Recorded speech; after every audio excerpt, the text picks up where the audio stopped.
Canta che ti passa Semivarin, buongiorno, siamo tornati in diretta da studio 11:07, buon mattino, potere al popolo, seconda parte della nostra controinformazione. Lo accoltellano in strada a Milano per rubargli portafogli e telefono, 21enne in gravi condizioni. Così dice Repubblica, mentre la notizia viene bucata dal sito del Corriere. Per trovarla dobbiamo andare nel paginone milanese del Corriere. 21enne accoltellato e rapinato in strada da 4 uomini alla Barona, è grave, forse perché il giovane è nordafricano, signori. La vittima è un nordafricano. Dopo averlo raggiunto con vari fendenti, gli aggressori gli hanno portato via portafogli e cellulare. Il fatto è avvenuto a mezzanotte in via Ovada, all'altezza del civico 24. Naturalmente scherziamo, la nazionalità non ce ne frega assolutamente nulla, però è particolare che subito sotto ci sia Biagio Antonacci che dice: perché parlare della Milano dei Maranza e non dei ragazzi che sognano? Nei sogni non esistono periferie, ma muri da sfondare. Biagio Antonacci ce l'ha fatta e altri come lui da ragazzo sognano di scavalcare i loro muri con la passione, la tenacia, i sentimenti. Sì, peccato che se non ci riescono poi si incazzano con la società e con l'Occidente, a parte che Biagio Antonacci non mi è mai stato simpatico da quel giorno che ha chiesto a tutti i leghisti di non comprare i suoi dischi. Ci fermiamo, certo, tra poco parliamo della musica, quella bella, quella indipendente. Arriverà con noi Marco Nocera, ma subito dopo parleremo con il dottore Davide Pinio, che è uno psicologo clinico specialista nei disturbi del comportamento e della comunicazione. Con lui parleremo di ABA, scritto A-B-A. L'ABA che cambia la vita, è il suo ultimo libro. Prima però, tutti zitti, tutti fermi, ci colleghiamo con il Parlamento e Roberto Marti. Qui Parlamento. Prego. Grazie Presidente, colleghi, Ministro. Questo disegno di legge collegato alla manovra di finanza pubblica interviene in modo sostanziale e responsabile sulle modalità di accesso, valutazione e reclutamento del personale ricercatore e docente universitario. Questo provvedimento non è il frutto di un lavoro frettoloso e unilaterale, al contrario è il risultato di un percorso serio, approfondito, aperto e al confronto. La Commissione che ho l'onore di presiedere ha svolto un ciclo di audizioni informali che ha consentito di ascoltare il mondo universitario, le associazioni di settore, le istituzioni coinvolte, raccogliendo dei contributi molto concreti e qualificati. Durante la fase emendativa abbiamo convocato un comitato ristretto in cui si è lavorato con spirito costruttivo e con una reale volontà di collaborazione. E qui si è realizzata una sintesi politica autentica. Maggioranza e opposizioni hanno condiviso un metodo e in più punti anche delle soluzioni di merito. Questo ha consentito di migliorare il testo originario del governo. Rendendo sia questo testo più equilibrato che più trasparente e più vicino anche alle reali esigenze del sistema universitario. Le modifiche introdotte in Commissione riguardano aspetti centrali: una nuova disciplina più rigorosa e trasparente per la formazione delle commissioni giudicatrici, il rafforzamento del principio del sorteggio, l'introduzione dei criteri chiari di esclusione, il rispetto dell'equilibrio di genere, la valorizzazione dei principi di imparzialità, trasparenza e di rotazione. Abbiamo rafforzato il ruolo della didattica, rendendo obbligatoria la prova didattica nei concorsi e riconosciuto il valore delle esperienze di insegnamento in Italia e all'estero. È stata condivisa anche la scelta di superare l'attuale sistema dell'abilitazione scientifica nazionale, introducendo un nuovo modello nazionale fondato su requisiti oggettivi e verificabili di produttività e di qualificazione scientifica, con il coinvolgimento sia dell'ANVUR sia del Consiglio Universitario Nazionale. Abbiamo responsabilizzato maggiormente gli atenei, consentendo una profilazione più coerente dei concorsi rispetto ai piani strategici e alle esigenze didattiche, rafforzando al tempo stesso i meccanismi di valutazione e di premialità attraverso il fondo di finanziamento ordinario. Anche qui la Commissione ha migliorato il testo, introducendo una tempistica più realistica per la valutazione dopo il primo triennio di attività. Particolare attenzione inoltre è stata riservata alla mobilità interateneo e internazionale, reintroducendo gli strumenti che negli anni erano venuti meno, definendo regole sostenibili dal punto di vista finanziario. Si tratta di una scelta di sistema che mira a rendere il nostro sistema universitario molto più dinamico, aperto e competitivo. Anche il regime transitorio è stato oggetto di un attento lavoro di affinamento per garantire continuità, certezze giuridiche e tutela dei diritti di chi ha già inserito nei percorsi di reclutamento senza creare vuoti normativi e neanche penalizzazioni. Questo disegno di legge dimostra che il Parlamento, quando lavora con serietà, rispetto reciproco e spirito istituzionale, è in grado di migliorare i testi del governo e di offrire al Paese riforme equilibrate e condivise. La 7ª Commissione ha svolto pienamente il proprio ruolo, non solo di esame, ma di vera e propria costruzione di un testo più giusto, trasparente e più moderno. Per queste ragioni e con la consapevolezza del valore del lavoro svolto collegialmente in Commissione, la Lega esprime convintamente il proprio voto favorevole all'approvazione del provvedimento. Grazie. Qui Parlamento.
Stai in silenzio ed ascoltami. Le parole cadono come pioggia qui. Tra le ombre di questa stanza vuota c'è una verità che non è mai remota. Ascolta il vento che canta piano, porta via il dolore lontano.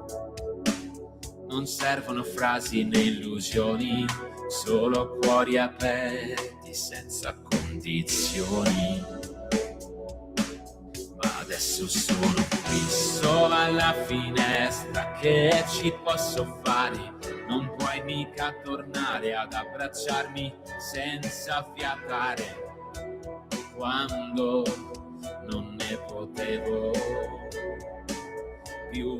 E passano quegli attimi in cui mi guardavi di nascosto e mi giravo di spalle per sussurrarti: ascoltami in silenzio, ascolta il mio silenzio, ora non puoi far più silenzio, ma comunque ascolta,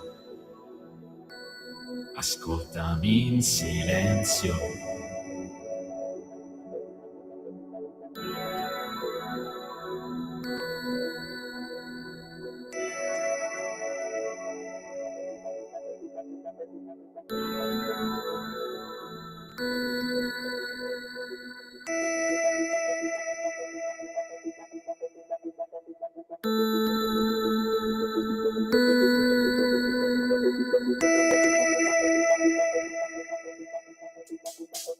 Ogni passo che facciamo è fragile, un sussurro che diventa instabile, ma nei tuoi occhi vedo un faro, un riflesso di sogni che non sono mai rari. Se il silenzio ci avvolge come un velo, stringi forte il mio cuore in cielo. La verità non ha bisogno di voce, è una luce che brilla, dolce e feroce. Sono qui, solo in una stanza senza te, che ci posso fare, non puoi mica tornare ad abbracciarmi senza fiatare. Quando non ne potevo più e passano quegli attimi in cui ti guardavi di nascosto e mi giravo di spalle per sussurrarti: ascoltami in silenzio, ascolta il mio silenzio. Tu ora non puoi far più silenzio, ma comunque ascoltami in silenzio, ascolta il vento che canta piano, porta via il dolore lontano. Non servono frasi né illusioni, solo cuori aperti senza condizioni.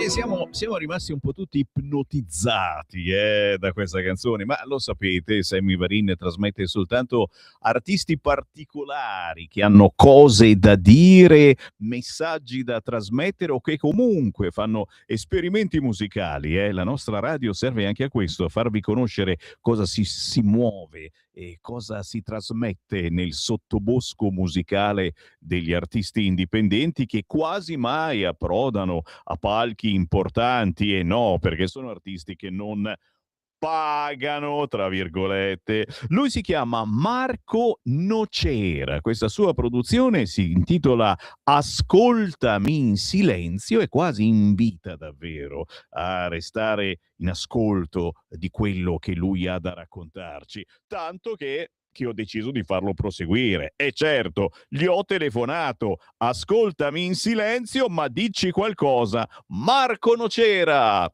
Buongiorno, mi senti? Ciao, ti sento e ti vedo. Ciao, Va che bel ottimo. microfonone!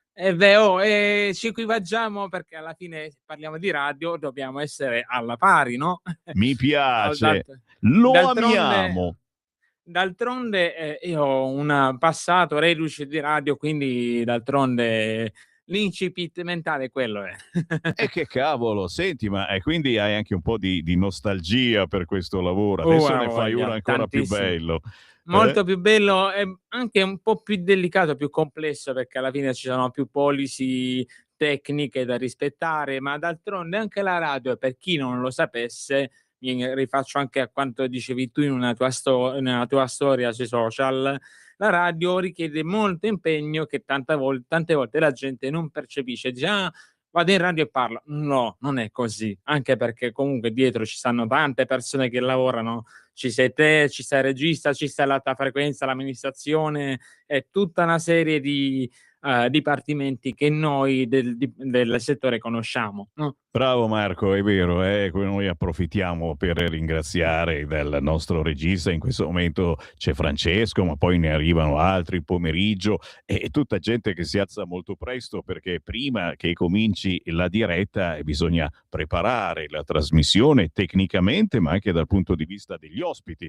Il Sammy Varin, Certo. per dire, quando se ne va a casa nel pomeriggio non va certo a dormire, ma mi metto a preparare il giorno successivo e gli ospiti. Domani avrò l'europarlamentare Tovaglieri alle 9, quindi mi preparo le domande da fargli, eccetera. Oh, ragazzi, bellissima la squadra della radio, ma per Marco Nocera ancora più bello è fare la musica. E proprio sul tuo social io leggo: dietro un artista c'è un sognatore che non si è mai arreso. O comunque fermato, perché alla fine, anche se uno cambia lavoro, chi l'ha detto mai? Guarda tanti artisti, anzi, che sono diventati, che si sono affermati in secondo tempo, hanno fatto anche altri lavori per cercare di raccogliere quanto serviva per costruirsi la propria identità artistica, creativa. C'è tanto sacrificio. Io poi ti faccio anche un altro esempio. Io spendo molto tempo, oltre che denaro, perché si tratta anche di licenze professionali, corsi e controcorsi, per capire come avvicinarmi ancora di più alla radio, anche a livello di musica, per renderla proprio, come si suol dire in termine tecnico, radio friendly. Ovviamente con il mastering io c'ho tanti processori che simulano, tipo il processore Optimod, che viene usato in quasi tutte le Urca, è radio. quello che costa tanto, l'Orban Optimod, cavolo. E quindi cerco di capire come meglio rende la musica in radio con l'equalizzazione giusta, e smonta e rimonta, passa e ripassa in mastering, tipo ore e ore e ore buttate solamente per capire se si sente meglio o peggio quel dettaglio. Tante volte la gente questo purtroppo non lo capisce, non ci fa caso. Infatti vediamo tante volte la musica che spesso gira è un po' troppo intufata, perché uno non si dedica. Pensa di: "Ah sì, faccio musica, che ci vuole", no, è un lavoro a sé stante. Purtroppo qua in Italia non siamo tutti avvantaggiati, o c'hai la botta di fortuna o sei capace o tutte e 2, ecco.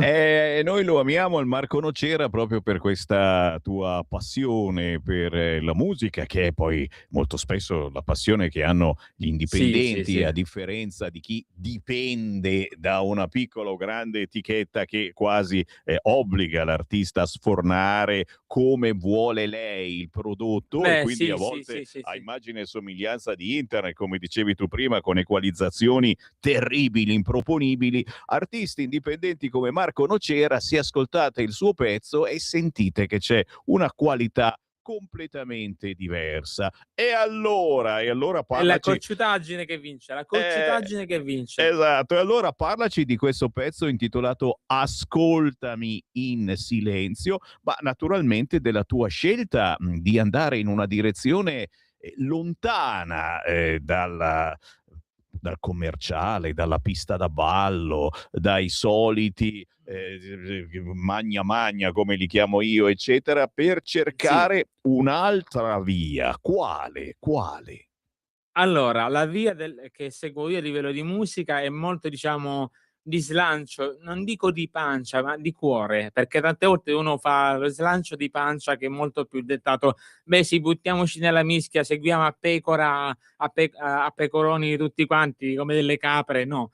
Io cerco di capire cosa mi, appartiene, a prescindere che sia musica dance, musica pop, musica ambientale, che dir si voglia. Mi metto, ci lavoro, per esempio "Ascoltami in silenzio" è un remake di un altro brano che è uscito 10 anni fa. Volevo celebrare, il decennale di questo brano che è Autumn Sea, il primo che ho pubblicato a livello assoluto su tutte le piattaforme, che poi è andato in radio, eccetera, eccetera, eccetera.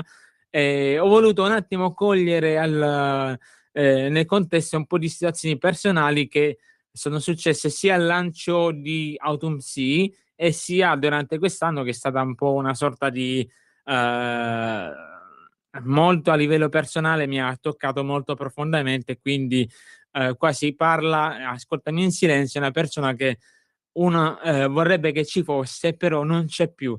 Ascoltami in silenzio, ma tu ora non puoi fare più silenzio, perché purtroppo, si parla di assenza, ecco, questo Certo, caso. E certo. quindi ci ho lavorato molto, anche con molta cautela, anche perché non ti nego che c'è un filo di emozione, perché tante volte uno, quando anche registra, tante volte deve cestinare la voce, perché, gli si forma il rospo in Il gola. groppo in gola, ma guarda, questa è la cosa più Mh, bella che ti avvicina alla gente sì, comune che magari non ha tempo o non ha le doti per trasformare in musica questi sì. sentimenti. Proprio per quello che io ricerco voi artisti indipendenti, perché avete il tempo, la voglia, ma attenzione, il tempo se lo ricavano magari di notte al posto che mangiare, eccetera, perché Sì, alcuni tante fanno volte dei lavori sì, sì, sì. normali durante il giorno e poi si trasformano la sera, la notte in produttori, in artisti,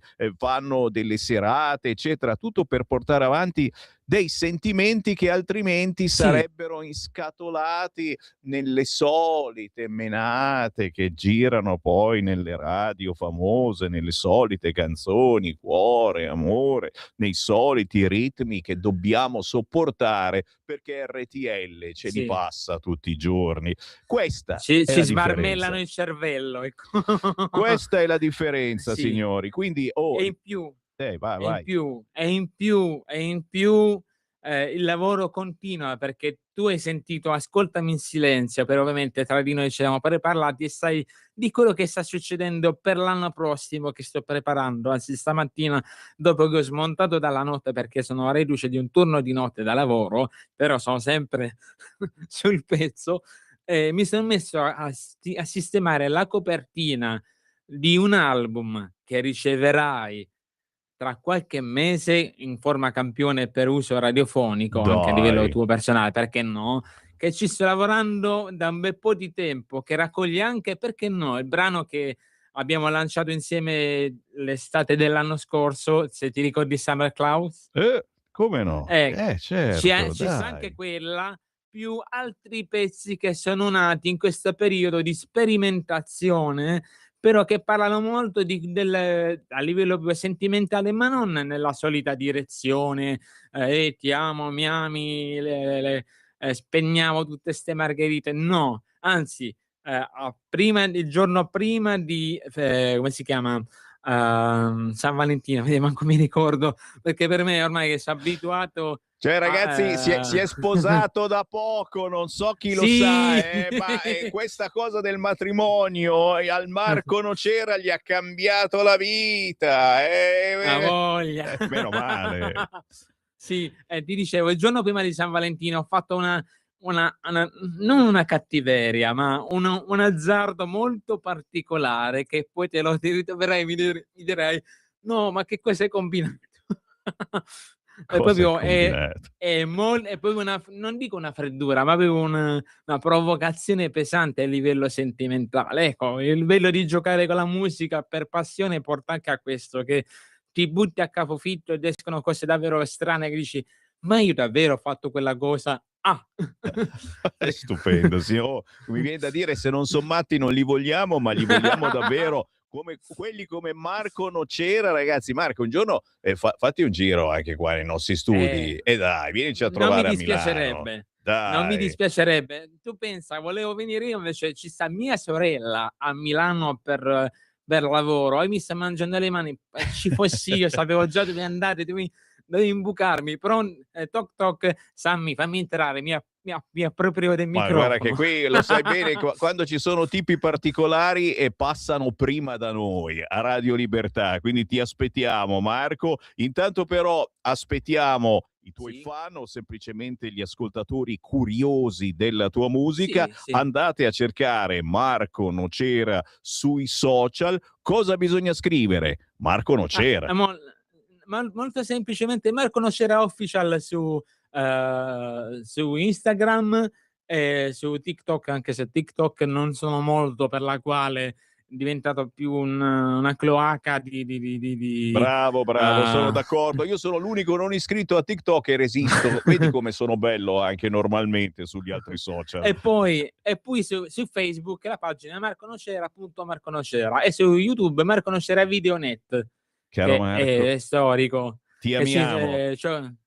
Ci sono tante cose, non solo a livello di musica, perché io prima facevo anche cortometraggi, servizi televisivi, insomma mi sono buttato a capofitto. Poi la vita ha tutti questi strani cambiamenti, ma chi la dura la vince. Io non è che vinco, io resisto. Ma ti immagini, come si chiama tua moglie? Chiara, ti capiamo, ti comprendiamo, signori. E siamo anche un po' invidiosi perché un marito come il Marco Nocera, e dove lo trovi? Grazie Marco, buona vita, buona musica e soprattutto buon Natale, alla prossima! Buone feste, ciao, grazie ancora, ciao a tutti, buona giornata. Stai ascoltando Radio Libertà, la tua voce libera, senza filtri né censura. La tua radio. Lo amiamo. perché ci offre sempre le cose più buone e naturali. Linea Alberto Acerbis! Cari amici, care amiche, cari tutti di Radio Libertà, la Leti, sono Alberto Acerbi e sto ogni volta a presentarmi perché sennò non finisce più, non è neanche giusto, mi conoscete. La Leti, la nostra confezione di Natale, che poi si chiama Letizia, però in confidenza la chiamiamo la Leti. La Leti è straordinaria. Quando uno la apre, la Letizia, la prima cosa che vede non è lo zampone, come si chiama, le lenticchie, le caramelle, no. La prima cosa che si vede nell'aprire Letizia è una poesia in pergamena che parla dell'amicizia. Sentimento nobile.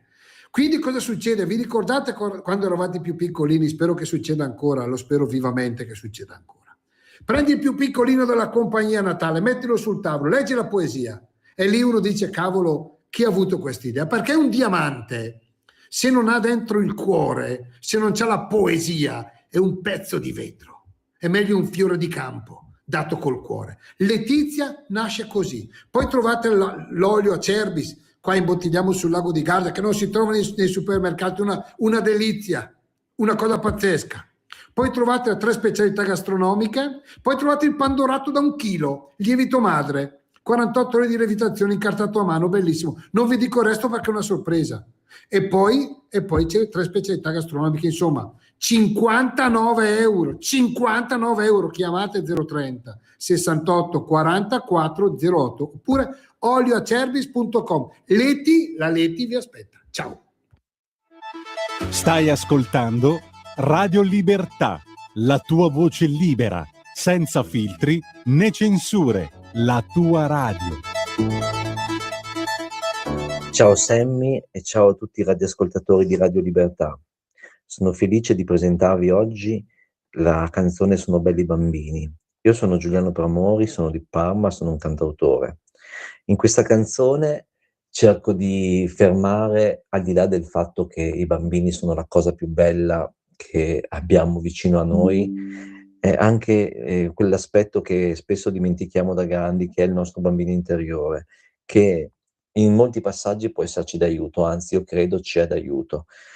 E quindi così, insomma, io con questa canzone vi auguro di mettere a fuoco quella purezza e quei buoni sentimenti che sono patrimonio dei bambini, ma che possono essere patrimonio anche nostro tutti i giorni. Vi auguro tanti cari auguri di buon Natale e niente, teniamoci stretti le cose belle. A presto, grazie.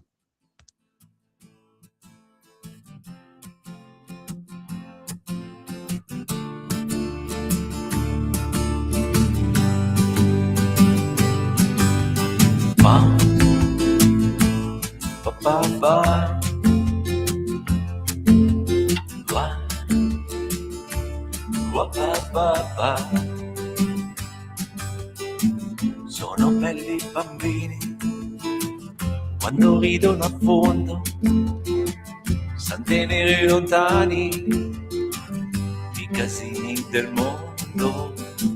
Sono belli bambini quando cantano in coro, sono come uccellini che riprendono il volo. Passeggiando decisi si tengono per mano, intrecciando pian piano i destini di ognuno. Oh, oh papà.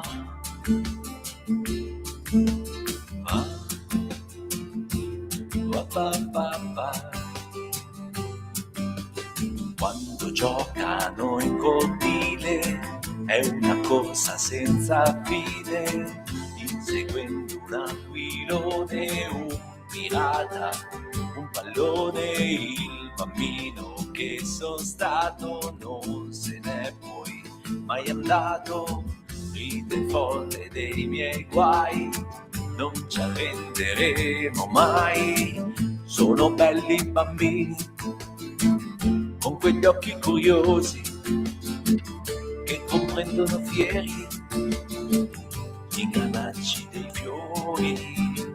Sono belli bambini con le loro domande che ti fanno capire cosa c'è di importante quando scende la sera e ti vogliono accanto. Un cuscino è un racconto per sognare da incanto.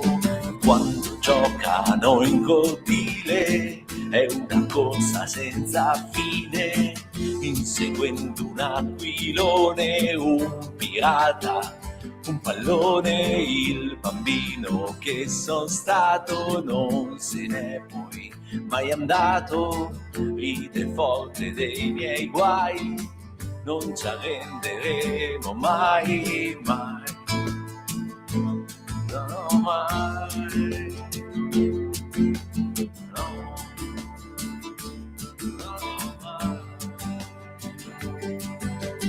Tu che sei il bambino che c'è in me, tu saprai sorridere dei guai, tu che sei il bambino che c'è in me, tu saprai sorridere.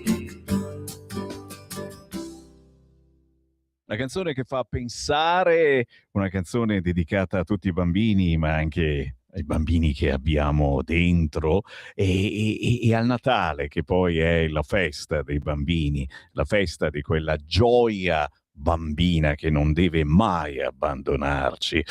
Chiaro che a volte il bambino è problematico e sono belli tutti i bambini, anche quelli problematici, anche quelli con disturbi del comportamento, ma c'è una scienza che si occupa proprio di studiare i comportamenti, i disturbi del comportamento e della comunicazione. Si chiama ABA, scritto A-B-A. E io non la conoscevo e sono ignorante, lo riconosco. Proprio per questo che vogliamo parlarne, perché è uscito un libro che racconta questa ABA, l'ABA che cambia la vita. L'ha scritto un psicologo clinico specialista nei disturbi del comportamento e della comunicazione. Si chiama dottor Davide Pinio. Buongiorno Davide. Buongiorno a tutti. Grazie, Prima di tutto, è un piacere. Prima di tutto il cognome, per esattezza, Pinio o Pinio? Pinio. Hai visto, lo sapevo io che sbagliavo. Senti Davide Pinio, allora dobbiamo partire da zero, e questa ABA che cambia la vita, si intitola così il tuo libro, Analisi del comportamento applicata, una guida semplice per chi educa, insegna, accompagna, arricchita da esempi pratici e storie di vita vissuta nelle disabilità e nell'autismo, argomenti importantissimi che troppo spesso vengono rinchiusi in cassetto. Quante volte l'abbiamo detto, se sei disabile ti devi quasi nascondere, su quel palco non ti faccio salire magari altre categorie più allegre, divertenti, che insegnano magari ai nostri figli come bisogna cambiare sesso, come bisogna vestirsi per sembrare un altro. Davide, partiamo da zero. Che cos'è l'ABA veramente? A che cosa serve? Beh, intanto ringrazio per questo spazio e per far conoscere proprio esattamente questa realtà.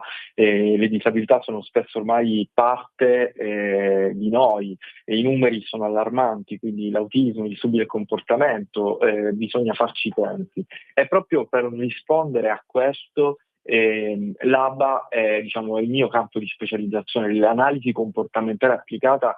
Mi sono formato anche con professori di oltreoceano, perché sono stati pionieri da questo punto di vista già dagli anni 60. In Italia, devo dire, è arrivata adesso, i genitori si stanno diffondendo questa cultura dell'ABA, che è una scienza che studia il comportamento umano per comprenderlo, migliorarlo e renderlo più funzionale nel contesto di vita reale.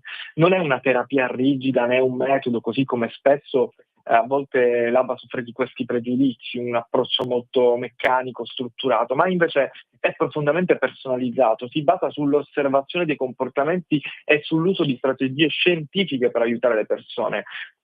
con e senza disabilità, perché questo intervento non è soltanto, questa scienza non è soltanto affetto appannaggio dell'autismo, perché serve appunto è una scienza al servizio del cambiamento umano, del comportamento umano, per sviluppare competenze, autonomia, benessere nel bambino e poi ovviamente nella famiglia. Ecco, ti chiedo una cosa, perché è importante imparare a leggere ogni comportamento?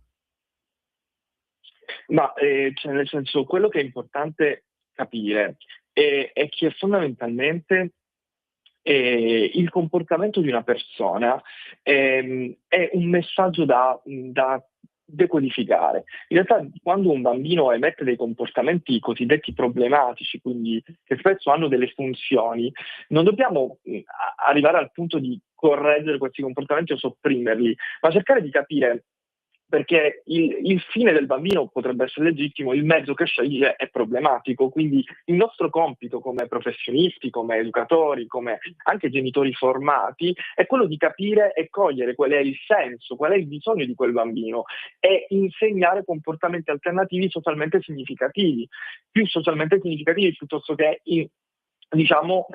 rinforzare, perché questa è una parola molto chiave nel gergo tecnico e scientifico dell'ABA, il concetto di rinforzo, cioè rinforzare comportamenti disadattivi, problematici, e spesso il genitore è parte del problema, e quindi spesso è importante nell'intervento comportamentale integrare il genitore nell'intervento, cioè in un intervento ABA che funziona veramente. Dobbiamo coinvolgere a 360 gradi i genitori, perché loro sono, diciamo, il ponte che permette quello che è un processo fondamentale, la generalizzazione di competenze apprese, perché se l'intervento funziona soltanto all'interno dei laboratori clinici, è chiaro, e non trova, diciamo, uno sfogo e non si evidenzia nel contesto di vita reale, è chiaro che è un intervento a metà, che funziona a metà, e soprattutto i genitori non hanno poi gli strumenti per fronteggiare eventualmente crisi a casa e anche ovviamente fare rete con la scuola. Dobbiamo, tra virgolette, tenere sotto controllo, sotto scacco tutti gli ambienti in cui il bambino si socializza e va, in modo tale che tutti gli adulti che ruotano intorno al bambino siano capaci di comprendere quel bisogno, quella funzione. Quindi in realtà comprendere il comportamento significa comprenderne lo scopo di quel comportamento e cercare di dare un comportamento alternativo. Capite l'importanza di fare squadra con la scuola e con i nostri figli. Questo deve avvenire in qualunque campo. Ora parliamo di disabilità, ma non soltanto, ragazzi.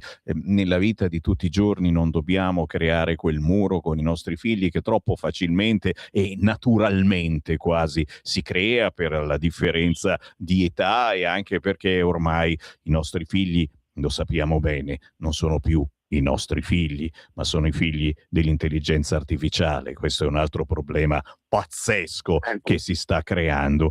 Dobbiamo fare squadra, partendo certamente da quelle che sono le problematiche, facendo squadra con insegnanti, con genitori e con caregivers. È importante mantenere sempre l'approccio umano. Ecco perché forse questa ABA fa paura a volte, e fa paura perché potrebbe allontanarci da questo approccio umano, Davide.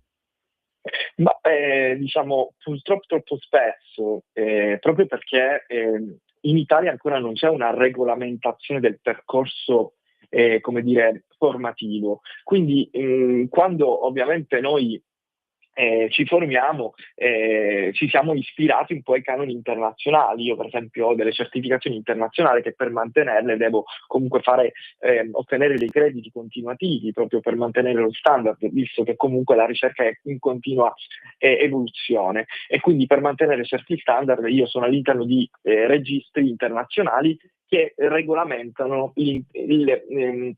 come procedere nell'erogazione di servizi ABA con, diciamo, un'etica e una deontologia precisa, facendo riferimento a quella che è l'evidenza scientifica più all'avanguardia. È chiaro che in Italia nascono tantissimi corsi, tantissimi master, e poi però si finisce lì la formazione, e il rischio è di propinare degli interventi che andavano bene già 5-6 anni fa, quando invece la ricerca è in continua evoluzione, soprattutto perché c'è veramente un'attenzione importante, visto che ci sono dei numeri allarmanti. Pensiamo che un bambino ogni 77 nasce con una disabilità come l'autismo, e numeri che rispetto agli anni 90 sono, diciamo, veramente in aumento come casi. E quindi è importante far sì che regolamentando la formazione ci sia una vera, reale divulgazione dell'ABA come scienza reale,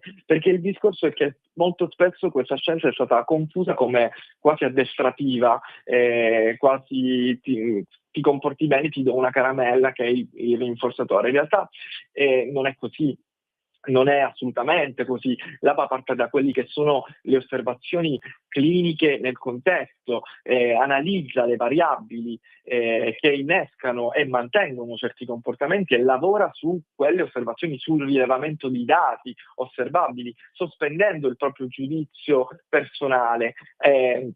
È importante assolutamente principi chiave come il modello ABC, che è un comportamento si comprende e si modifica osservando cosa lo precede, l'antecedente, il comportamento e la conseguenza, i concetti di rinforzo e punizione, dove il rinforzo aumenta un comportamento, la punizione lo decrementa. Cioè cercare di individualizzare l'intervento significa guardare a quelli che sono i bisogni di quel bambino in quel momento, e non per normalizzare, perché spesso l'idea è quella di cercare di eliminare il problema di rendere questo bambino simile al contesto che appartiene a una normalità. Quindi il discorso è che spesso la scuola su questo è molto indietro, perché tende a fare questo piuttosto che gettare un ponte per quanto concerne l'idea di bisogni educativi speciali. Significa costruire intorno a lui delle dinamiche che possono permettere a questo bambino di esprimersi, di far parte della classe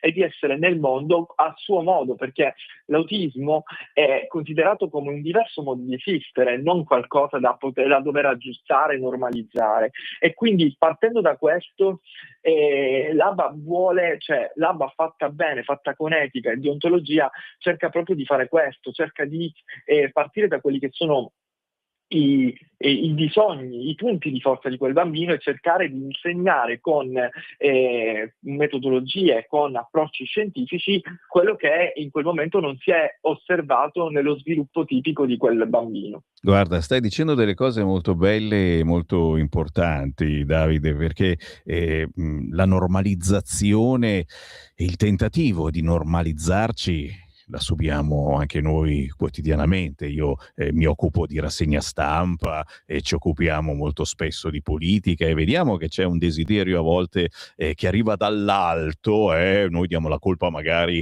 all'Europa, a certi politici, di normalizzare tutto quanto, o a certi social, perché no? Se dici o pensi delle cose un po' diverse, vieni fustigato o semplicemente bloccato. Non normalizziamo più nessuno e cerchiamo di capire, cerchiamo di comunicare anche con chi è diverso, ma tra virgolette, perché le diversità sono bellissime. Utilizza altri canali di comunicazione.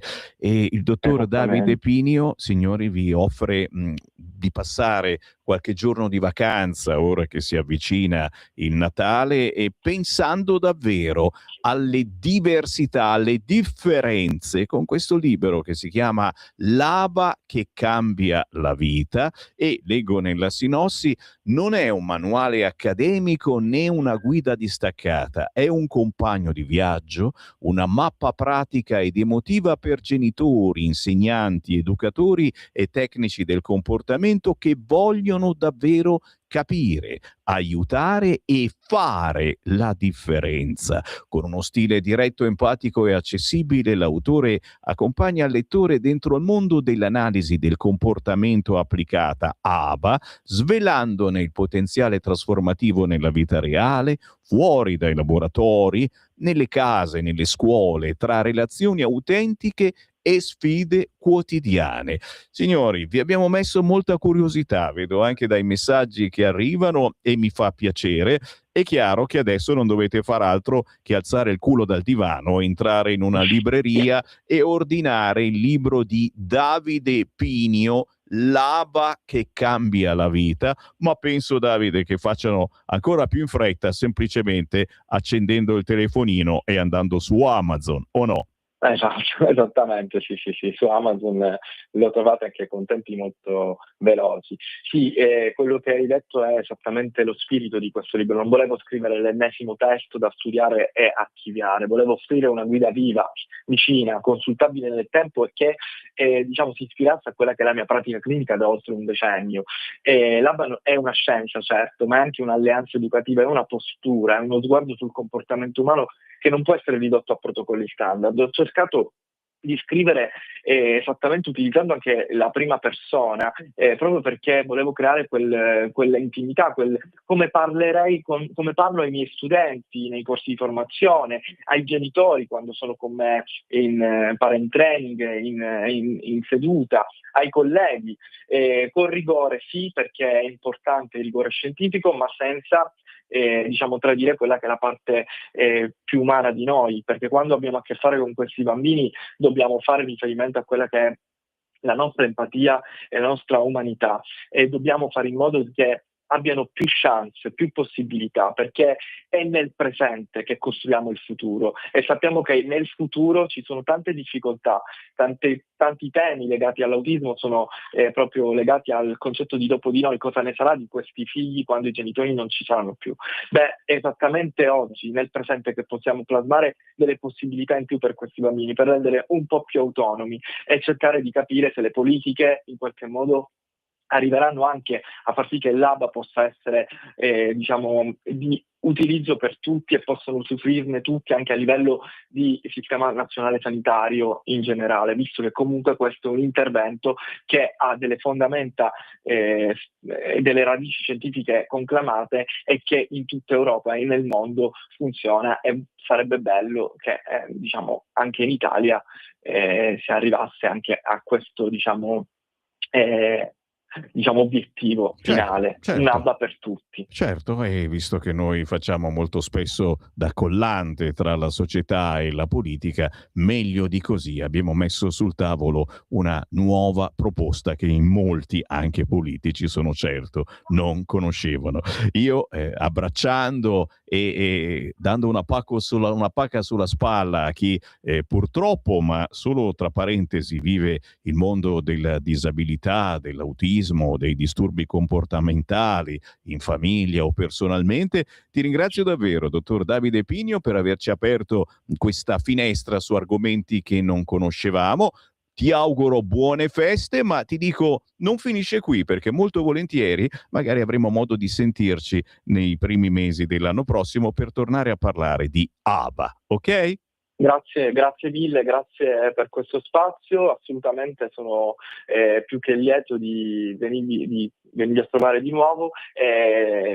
Ricambio gli auguri a tutti gli utenti che ci stanno ascoltando, a tutti voi, buone feste, buon Natale e buon 2026. Segui la Lega è una trasmissione realizzata in convenzione con la Lega per Salvini Premier. Interessante, vero, questo argomento. Gli appuntamenti da non scordare targati Lega, ma attenzione, dopo mezzogiorno avremo anche le feste, le sagre, i mercatini di Natale e ritorna l'astrologa con i segni zodiacali, le previsioni per 2026. Questo venerdì 19 dicembre, ore 18, in occasione dell'anniversario della Carta di Chivasso, ci troviamo proprio lì a Chivasso, di fronte alla targa della dichiarazione dei rappresentanti delle popolazioni alpine, per depositare un mazzo di fiori, signori. La Lega è l'erede culturale, morale e politico delle idee, dei concetti, dei valori della dichiarazione dei rappresentanti delle popolazioni alpine. Democrazia, autonomia, autogoverno dei territori, Europa dei popoli. Appuntamento alle 18 del 19 dicembre a Chivasso, fronte targa. commemorativa.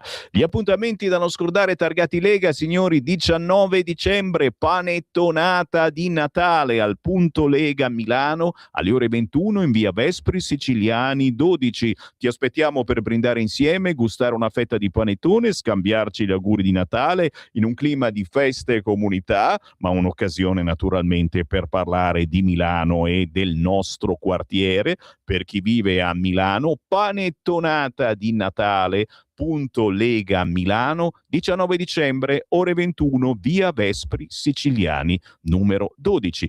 Chi ci segue in diretta invece sa che quest'oggi, mercoledì 17 dicembre, questa mattina ci si è trovati proprio in via Vespri Siciliani, ma anche sabato 20 dicembre sarà aperta la sede, il Punto Lega di via Vespri Siciliani 12 a Milano, dalle 10 a mezzogiorno. Appuntamenti da non scordare targati Lega che trovate anche sul sito legaonline.it, da sbirciare soprattutto per gli appuntamenti televisivi con la Lega. A Scuola di Lega c'è Matteo Mauri, che è coordinatore della Lega Giovani in Lombardia, il 18 dicembre, Dumansira, dove su internet hai voglia di scoprire come la politica possa essere uno strumento per cambiare il mondo e come i giovani possano essere protagonisti del loro presente? Gli studenti della Lega Giovani dialogano con Matteo Mauri a Scuola di Lega. Cercate Matteo Mauri sui social, c'è una riga di comando su cui cliccare e a quel punto vi collegate con la riunione in meeting.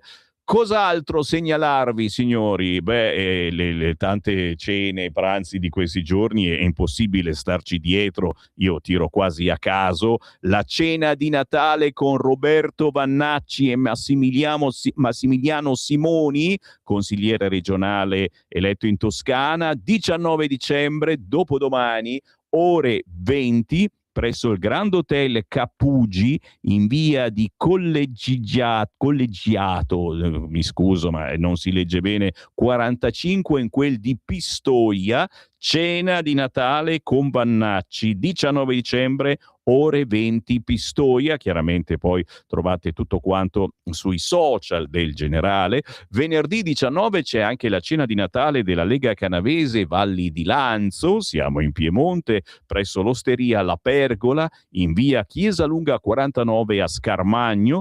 C'è Riccardo Molinari e c'è Alessandro Giglio Vigna e c'è il tomino con cipolla e vitello tonnato, lo sfornatino di peperoni con bagna cauda, fritto misto alla piemontese, porco d'un cane, non riesco ad andarci. Se riuscite voi, venerdì 19 dicembre ore 20, osteria La Pergola, Scarmagno, cena di Natale con la Lega.